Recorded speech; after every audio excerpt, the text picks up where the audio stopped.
right, guys, I am going to redo the working in rounds video. Last time I showed you there were two different ways to start it. I am now going to show you just the one magic ring way to start rounds and how you continue from the start. So first, you want to get your magic circle going, which remember is just a slip stitch. So messy. So once you get to this point, you should be able to pull on that long one and have it not go anywhere. But do not, I repeat, do not pull this tiny one, for that's going to make this whole loop a lot smaller. So once you get to this point and you can pull your long one and it's not coming undone, you're going to hang on to both of these, and I often stick my fingers in there so that my circle doesn't twist. You do not want it twisting. Under the circle, pull it through both. That's a single crochet. Now, stitch markers when working in rounds, as far as I'm concerned, are absolutely necessary. So we'll stuff our stitch marker in there, make sure it's underneath our V, and continue. Do not let that loop twist. This is the hardest part of starting to work in a rounds. So let's start with 6. I like to do even numbers. So that's 1, 2, 3, 4, 5, and 6. Let's see, 1, 2, 3, 4, 5, 6. Okay. From here, you'll pull the short one finally. And I usually don't pull it completely tight just yet. I leave a little hole in there, because getting into this first stitch here can be kind of a pain in the butt.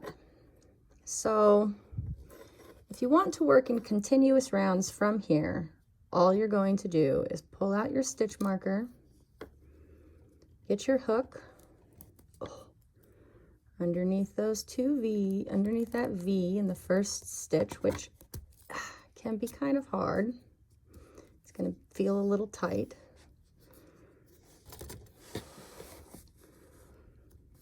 Pull it, loop it, pull it through those V's, and then through both. Replace your stitch marker, because this is your first stitch in your round. Then go ahead and pull this bad boy nice and tight. Not too tight, some of those yarns will break, but now you can see that I don't really have such a huge hole in the middle. I've got my first mark stitch marked. Now, just for the sake of teaching you, I'm not going to increase. I'm just going to go ahead and single crochet around. I've got 1, so we're going to do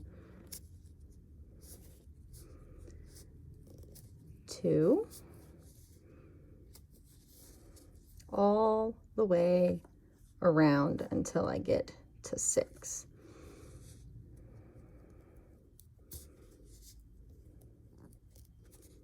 This is really tight in the beginning.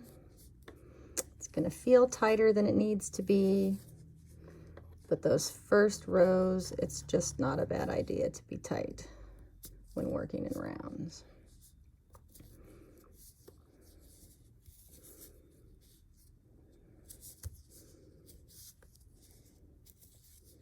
All right, and here's our last one.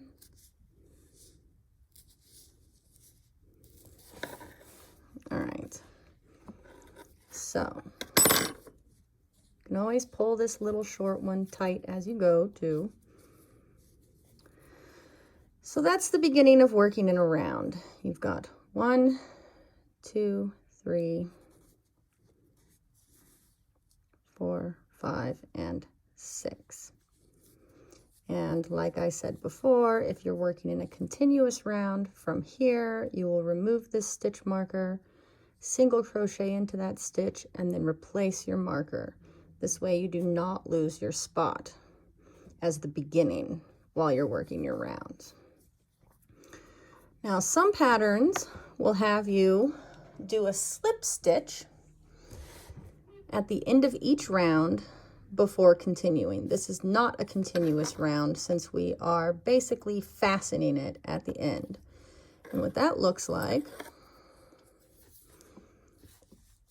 is here we are, ready to go into our first stitch. We'll remove the marker, put it underneath the V, and since we're doing a slip stitch, we're going to pull through both. You are not going to count the slip stitch as your first stitch.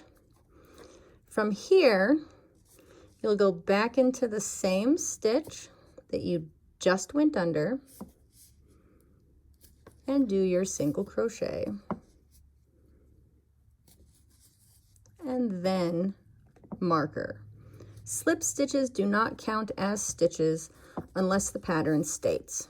Otherwise, it is literally just a fastening stitch. When working in rounds, I often won't use them. It just depends on the pattern that I'm working with. So from here, you would continue to single crochet around, and then when you got to here, you're not going to go into that slip stitch. You're just going to slip stitch into the first crochet, and then single crochet into the same crochet and replace your marker.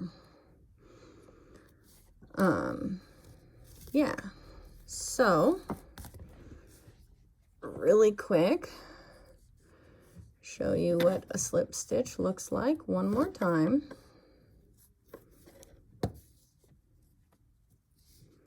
Get a couple chains in here. Now, if you're single crocheting, you pull through one loop so you have 2 left, and then pull through both. If you're slip stitching, you pull through both. Think of it as a half single. And hopefully that clarifies some of the questions that have come up.